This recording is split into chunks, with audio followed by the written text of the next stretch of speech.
come over here. So it's my great pleasure this morning to welcome Andy and Kathy and their children, Charlie, Ruby and Hugo, and Yvonne. Yep. Andy's mum is also here, so a very warm welcome to Mooroolbark. Yvonne's been here for many years, a few years ago, and Andy grew up here, was here for the first 16 years of his life, and he's told me before that he gave his life to the Lord in the car park here at Mooroolbark Baptist Church after a Boys Brigade meeting. So, memories. So you've been a pastor for 20 years, and for the last 2 years you've been in Cambodia. And we have a picture here of your family in Cambodia. So we're really pleased to welcome you here today and share with us about your life, and welcome. Thank you very much. Thank you. Sure. Yeah. Kathy's just going to share a Bible reading, and then I'll share from that. Yeah, it really is a pleasure to be here. And just before I do the Bible reading, I want you to know that we have felt really upheld by your prayers from this church and the mission community at times when we've needed them. So thank you. Thank you for always praying. All right. Today Andy's going to be preaching on Matthew 3, verses 1 to 6, and then 13 to 17. In those days, John the Baptist came preaching in the desert of Judea and saying, "Repent, for the kingdom of heaven is near. This is he who is spoken of through the prophet Isaiah. A voice of one calling in the desert, prepare the way for the Lord, make straight paths for him." John's clothes were made of camel's hair and had a leather belt around his waist. His food was locusts and wild honey. People went out to him from Jerusalem and all of Judea and the whole region of Jordan. Confessing their sins, they were baptized by him in the Jordan River. And to verse 13. Then Jesus came from Galilee to the Jordan to be baptized by John. But John tried to deter him, saying, "I need to be baptized by you, and do you come to me?" Jesus replied, "Let it be so now. It is proper for us to do this to fulfill all righteousness." Then John consented. As soon as Jesus was baptized, he went up out of the water. At that moment, heaven was opened, and he saw the Spirit of God descending like a dove and lightning on him. And a voice from heaven said, "This is my Son, whom I love. With him I am well pleased."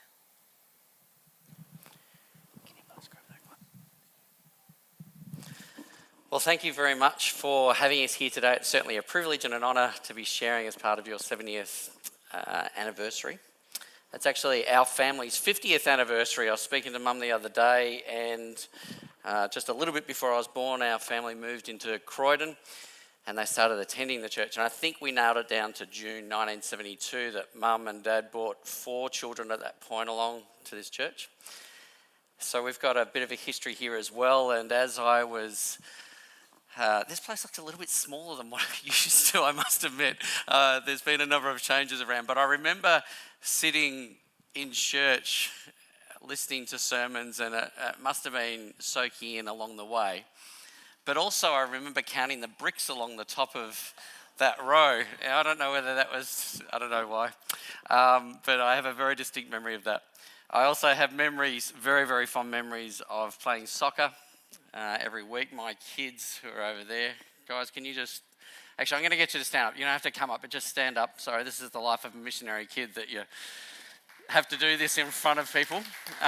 Thanks guys, when Sam was talking before about, what missionaries do, I thought that was very, very good. But that is also the life of a missionary kid, of just picking up and following your parents to strange places, and we really hope that it's been an enriching experience for them so far. But anyway, the kids are playing soccer in the Churches League at the moment on a Saturday morning, and I understand what my parents went through taking me along. Boys Brigade, very formative for me as well, and I could rattle off a number of names of people who were really significant in my life, but Ken Freeman was one of those. That might be a name that some of you are familiar with. And Heather's right. After Ken had given a devotion one night. I remember standing in the car park just up there as a 12-year-old, and whatever it means at that point, but I think it was very significant. I gave my life to God. So thank you, Mooroolbark Baptist, for what you've done. Not only fond memories and great friendships, but well and truly laying the foundations of faith. The other thing that happened for me was I'm the youngest of 5 kids, and I came along a fair bit after my other siblings. My next sibling up, John, is 4 years older than me, and I always thought it was wonderful that I tagged along to youth group well before my time, and I'm sure I was just that annoying little brother. But, you know, even those acts of generosity were amazing. You know, people like Brad Thompson and the like, you know, who 10 or 12 years older than me, you know, peers of my brother Stephen and my sister Joanna and Robin, you know, wonderfully warm people. I've actually still got a photo of Brad and my brother. You would remember, obviously, they had little mini miners. My brother Stephen and Brad had one, and there's a picture of me and Brad. I must have been about 9 years old with a lot more hair back then, sitting on and leaning on his car. And yeah, you know, those kind of little acts of generosity, which as a kid meant nothing to me other than the fact that I got to hang around with my siblings' friends, really laid the foundations of faith. So thank you, and it's really good to be here and be part of this celebration. I hope you're all going to come to the 70th anniversary of the AGM as well, just as important. So our family's been in Cambodia for the last 2 years, or 2.5 years. We got to Cambodia on the 16th of January. I remember that date because the next day was our wedding anniversary. And about a week and a half after that, I think the world became aware of COVID. So I'm not really quite sure what we expected when we arrived in Cambodia, but it wasn't what we received. But it's been a really enriching and an exciting experience for us. We've come home just in March for our first home assignment after completing our first term. And lots of good and wonderful stories to tell. But today I'd like to tell you a little bit about some of perhaps the if I can use the phrase, the unsexy parts of mission work, of going into a place and not really knowing your place, learning language. It's really, really hard, as you guys would probably appreciate after wearing masks in Melbourne for the last 2 years, to actually understand people when you can't see their lips moving. Really, really hard to learn a language when you can't see people's faces. So lots of little challenges like that, but giving it a go. One of the things about COVID, we probably had a much, much better experience of COVID than what you guys did, I must admit, because we kept up with the news in Melbourne, but for at least the first 12 months, we didn't really have any restrictions at all. We lived life pretty normally. But there was 2 really big impacts. We live in Siem Reap, which is in the northeast of Cambodia, very, very close to the Angkor Wat temples. It's an absolute pleasure, and I still have to remind myself how privileged I am, but I used to ride my bike 3 times a week through the Angkor Wat temples. And but the whole city is very much set up around the tourism industry. In 2019, I think that Cambodia received 2.5 million tourists to the Angkor Wat temples. 2020, I think they received about 10,000 visitors. And the whole economy is basically set up around the tourism industry, and it was all completely stripped away. So all these people were out of work all of a sudden and experienced quite a lot of hardship. The other thing about Cambodia is, and you know, as the world, is that we couldn't actually leave the borders. And normally our mission organisation, when we had our annual leave or our breaks, would encourage us to go over the border into Laos or Thailand or Vietnam just to get a little bit of an emotional break from what we were doing, but we weren't able to do that. But one of the great benefits of that was that it actually allowed us to travel around Cambodia itself, and we got to see a lot of the country, which was a real blessing. Beautiful mountains up in the north and beautiful beaches down in the south and a whole lot of amazing stuff in between. On one of these trips in July last year, I think I've told Mum this story. I hope I have. I'm sure I have. If I haven't, it's all right. And I tell this story with the permission of my kids. We were down at a little bit of a beach. Cambodia doesn't really have any coastline at all. They've only got about 50 or 60 kilometres in the Gulf of Thailand. But just off the coast. They've got some nice little islands, which, to be honest, don't really compare to Queensland, but anything beachy for an Australian kid is good. But we were down there in about August last year or July last year, and we'd been on this little island for about 3 or 4 days, and it was perfectly idyllic. And day after day, we'd walk out to this little sandbar, and halfway along, you might get up to about here in the depth of the water, but it was fine. But on our last evening there, I was down there with Ruby and Hugo, and we were playing in the shallows, and the waves just started getting a little bit bigger and bigger. And it was fine. We were having lots of fun getting dumped around. And I said, okay, kids, it's time to come in. And at that point, I was like standing in knee-deep water. And all of a sudden, this big wave came in and it sucked us out. And I went in one direction, in a V, and Ruby and Hugo went in the other direction, and thankfully they stayed together. But within about 5 seconds, if that, we were about 20 metres out from the beach. And I have told you this story, haven't I, Mum? No, she's shaking her head. There's probably reasons why you don't tell these stories. It just occurred to me then. It's all right, we're all here. But we got sucked out, and I did this. I started trying to swim back in, and very quickly I realised that it wasn't going to happen. And this amazing rush of energy left me.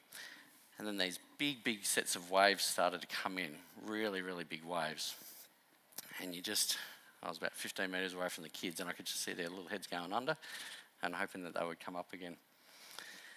Now, the irony of this a little bit, and it's amazing what goes through your head as you realise, oh, gee, I think we could be in a little bit of trouble here, is that I'd done a devotion at the kids' mission school in Siem Reap about 3 weeks earlier to the staff.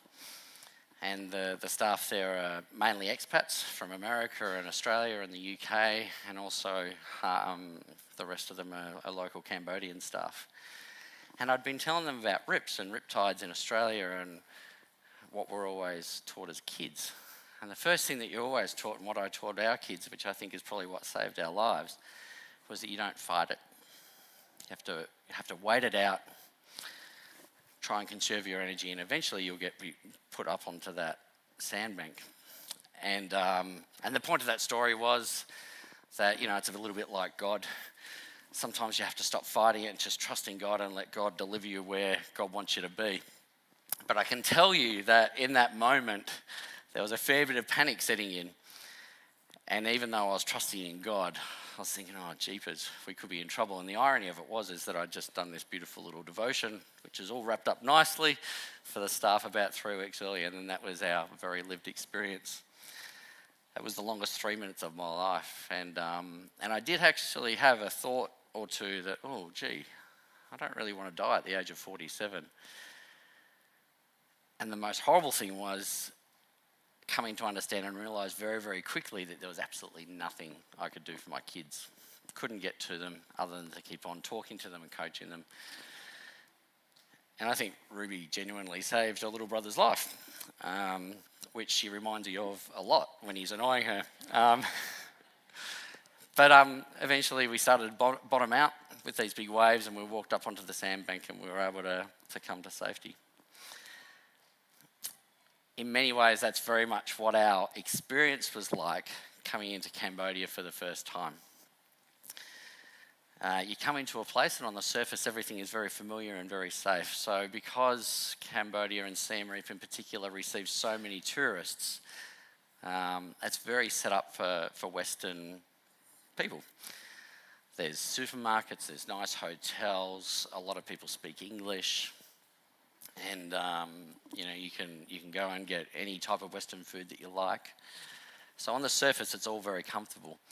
But as soon as you start to try and immerse yourself into culture, all of a sudden you realise that you're out of your depth and that you have to do a lot of trusting in God. And the thing that's very, very different about Asian culture and Khmer culture in particular to Western culture is all those things that people, when we were living in Australia, all those things that people looked at you and valued about you actually means very, very little to Cambodian people. So we come with a Western mindset. At the end of the day, we're highly educated, middle-class white people. I've got a couple of degrees. I've got a degree in business and I've got a degree in theology, and I've had the opportunity to do lots of things in life. And the things that, as I said, people look to you, which are of value, all of a sudden actually don't really mean a whole lot to the Cambodian people.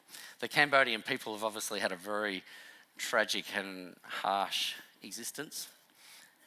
But the thing that strikes you about them from day one is that they're an incredibly engaging and warm people. But nevertheless, you feel very much out of your depth. So that is the life of the missionary. Very quickly you realise that most things that people value from back home don't actually mean a thing. And very quickly it feels like that afternoon down the beach where everything on the surface seems good, but all of a sudden you feel very much out of your depth. And to be honest, it can be really quite unnerving. Kathy has a podcaster and an author that she greatly admires by the name of Brené Brown.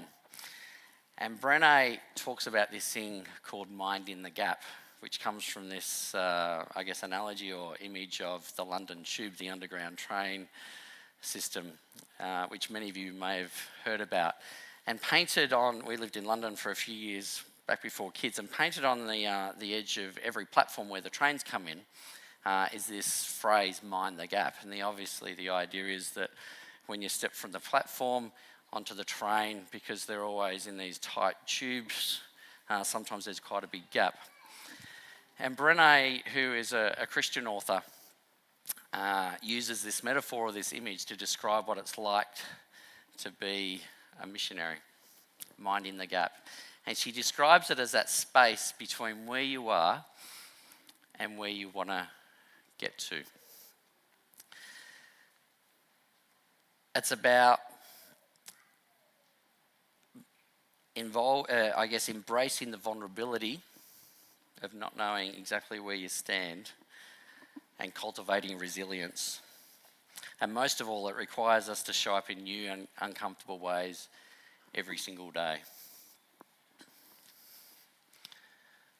And that's what our life looked like in Cambodia every single day, putting ourselves in vulnerable situations, uncomfortable situations, trusting in God that He actually wants us there and that something good will come of it. Not quite knowing where we fitted, being prepared to go into awkward situations, but being engaged and committed to trying to be ourselves and authentic in that, whilst understanding that we're not really like anybody else at all. Now, sometimes we had good days and sometimes we had bad days. And we could genuinely fill this space with lots and lots of good stories. But I'd like to talk to you about some of our bad days, if I will. Perhaps after morning tea, we can tell you some of the good stories as well. One of my greatest regrets was that we had just, I see some pictures up on the wall. We just moved into our new little house, which is situated in the rice fields. So we deliberately chose to live just a little bit out of town, 10 or 15 minutes drive out of town. To be in a more kind of rural kind of space. And we moved into our house, which is quite comfortable. Despite popular belief, missionaries are well looked after and we're not living in little thatched huts anymore. But we moved into our little house, which is in the rice fields, and there were some guys across the road. I think one of the main reasons why Cambodia escaped a lot of the COVID problems that we did is because Cambodians live outside all the time. They cook outside, they congregate outside, they rarely ever go inside their homes. And across the road there was these group of guys who met every single night, and one day they invited me over to join them, and I think we'd only been in the country for maybe 2 or 3 months, and I was quite self-conscious about my level of language and everything because I didn't speak a word of English. And they invited me over, and I thought to myself, oh, not this time, I'm a little bit tired. It was probably a little bit of an excuse. I was feeling a little bit vulnerable, a little bit underdone. And I said, no, thank you, maybe next time. And they never invited me back again. And the amount of times that I actually tried to initiate conversation with them after that and didn't really get anywhere just really highlighted the fact that I'd missed an opportunity. The only time that that they did actually come over was that I bought myself a lawnmower. And if you know anything about Cambodian society, I had to import it from China. You could not buy it anywhere, and clearly Cambodian people had never seen a lawnmower before. So I'm trying to do the dad thing and mow the grass, and all these people just pop up and start looking. And in the end, a Khmer guy came over and he actually mowed my grass for me for the rest of the day, and came back again and again to ask if he could mow my grass. It was very hard not to take advantage of that. But I completely regretted just missing that little moment of opportunity where I was invited into someone's space, and I guess because I felt vulnerable and wasn't willing to, put myself out there a little bit more, I missed an opportunity. So much of our Western mindset is wrapped up in what we do and what we can contribute in society, yet really all they were asking me to do was to sit and be with them. It was a very hard lesson to learn. It comes back to trusting in God, being out of your depth, making yourself vulnerable, putting yourself into those uncomfortable places, and trusting. The reason why I chose this story of Jesus' baptism today is that it tells a very, very powerful story, and a simple story. It's not simplistic. And there's an angle to it that until very recently, it had never really occurred to me. So a lot of you would be familiar with this story. John's in the desert. Lots of people come to him. He starts to baptize people in the Jordan. He has a little bit of an interaction with the Pharisees and the Sadducees. Then Jesus comes along. And after initially being very, very reluctant to baptize him, John finally agrees and he baptizes Jesus. Then the heavens open and the Spirit of God comes down like a dove, and he proclaims three things. You are my son. I love you, and with you I'm well pleased. And then what happens immediately after that is that same Spirit of God drives Jesus out into the wilderness, where he spends 40 days and 40 nights being tempted and being prepared for his ministry. Have I forgotten anything? Kathy's nodding, but now she's going like this. I think there's one key thing that I'd missed all along, and it wasn't until I got to Cambodia and lived some of these experiences. You know what? Up until that point in Jesus' life, he'd actually done nothing. He hadn't called his disciples. He hadn't performed any miracles. He hadn't embarked on his ministry. He hadn't even preached a sermon. And yet, before all that had happened, he'd already found favour with God. God was well pleased with him, and he was loved by God. Yeah? We are known by God, we are loved by God, and God is well pleased with us before we do anything.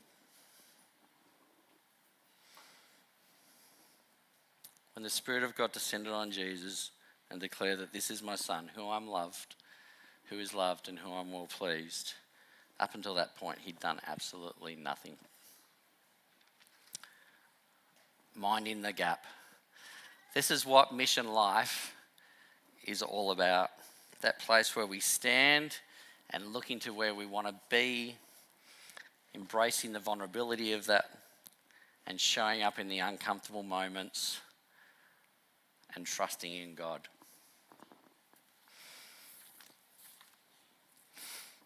Being completely out of your depth and wondering when you're going to actually get thrown up onto that metaphoric sandbank. We all want the good and amazing stories, and like I said, we have got lots of good stories. But I think the real moments of connection with God come in the failed moments. The moments where you actually realise that you're not all that you're cracked up to be, or that you're not all that people put value on in you. That you're just this simple, humble person who's trying to do their best. And I think they're the moments when you actually learn most about yourself and learn most about God. And this is the life of a missionary, minding the gap. I think, as they said, that there was 77 names out there of people who've become, before us. Hopefully there'll be another 77 names there soon. Maybe not even take 70 years to get those 77 names. I don't know if many people are aware of the name of Sid and Faith Jordan. Some of those, there's a few nods there. So Sid and Faith were, I guess, the key people in establishing this church over 70 years ago, before we arrived on this site.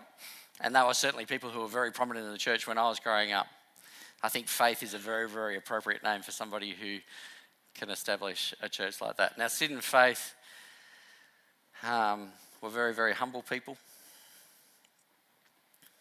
And I'm not quite sure if they could have ever imagined that 70 years on we would be here now. But they did exactly the same thing. They understood that they were known and loved by God,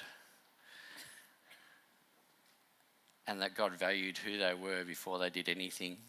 And yet then they stood out in faith, in vulnerability, and thought, let's just try and start a Sunday school. And it went from there. And I'm very, very thankful for that, because as I said, this is the place where I guess my faith was formed and nurtured and encouraged. And after a few years of, as I described earlier on today, that I had a little bit of a sabbatical from faith for a couple of years. But I was still, so I stopped coming here when I was 15 or 16. And then it wasn't until Pete Smith, another name that you guys might know and remember, invited me across to Baronia Baptist when I was about 19 years old, where my journey continued. I was still known and loved by God through those 3 little years of sabbatical from God, if you'd like to call it that. And now I've had an opportunity, I guess, in some small way to pass on that faith to my children. So I'd like to encourage you that wherever you find yourself, whether it be overseas or locally, and just a little hint, we're not actually that special. I'll just diverge for a moment. When I was growing up, I used to look up to the Brad Thompsons of the world and think they were the really spiritual people because they were the youth group leaders and the like. And then I became a youth group leader and I thought, actually we're really not that special after all. But it must be the youth pastors who are the spiritual ones, the Nev Taylors of the world. And then I became a youth pastor and then realised, it's really the senior pastors who are the spiritual ones. And then I became a senior pastor and, we still yell at our kids and get grumpy with our wives and let ourselves down on God. But it's the missionaries, they're the top shelf. I'm not really quite sure where I've got from here. I'm still finding out that we're not that perfect. We've all got a place and a role to play in being authentic people who are loved by God and known by God and who please God. So wherever you find yourself, whether at work or in the street or mowing the grass or taking your kids to soccer on a freezing morning, our overnight low in Cambodia is about 24 degrees. It's quite a shock to the system still, coming back to Melbourne. So getting up on Saturday morning to take your kids to soccer, I hope you appreciate it. Whatever you do in life, we're called and known by God, and you just got to be yourself and put yourself in those vulnerable positions and let God do some work in your life and through your life. So thank you. I appreciate being able to come today and to share and being a part of this wonderful celebration. I thank God for this place and the 70 years of good work that's gone on, and genuinely look forward to the next 10, 20, 30, 40, 50, 60 years where that work will continue in a new and wonderful way. And we can only be thankful for that and have faith and hope in God that he will continue that work through you. Find people who he's called here to be part of this place. Amen. Thank you.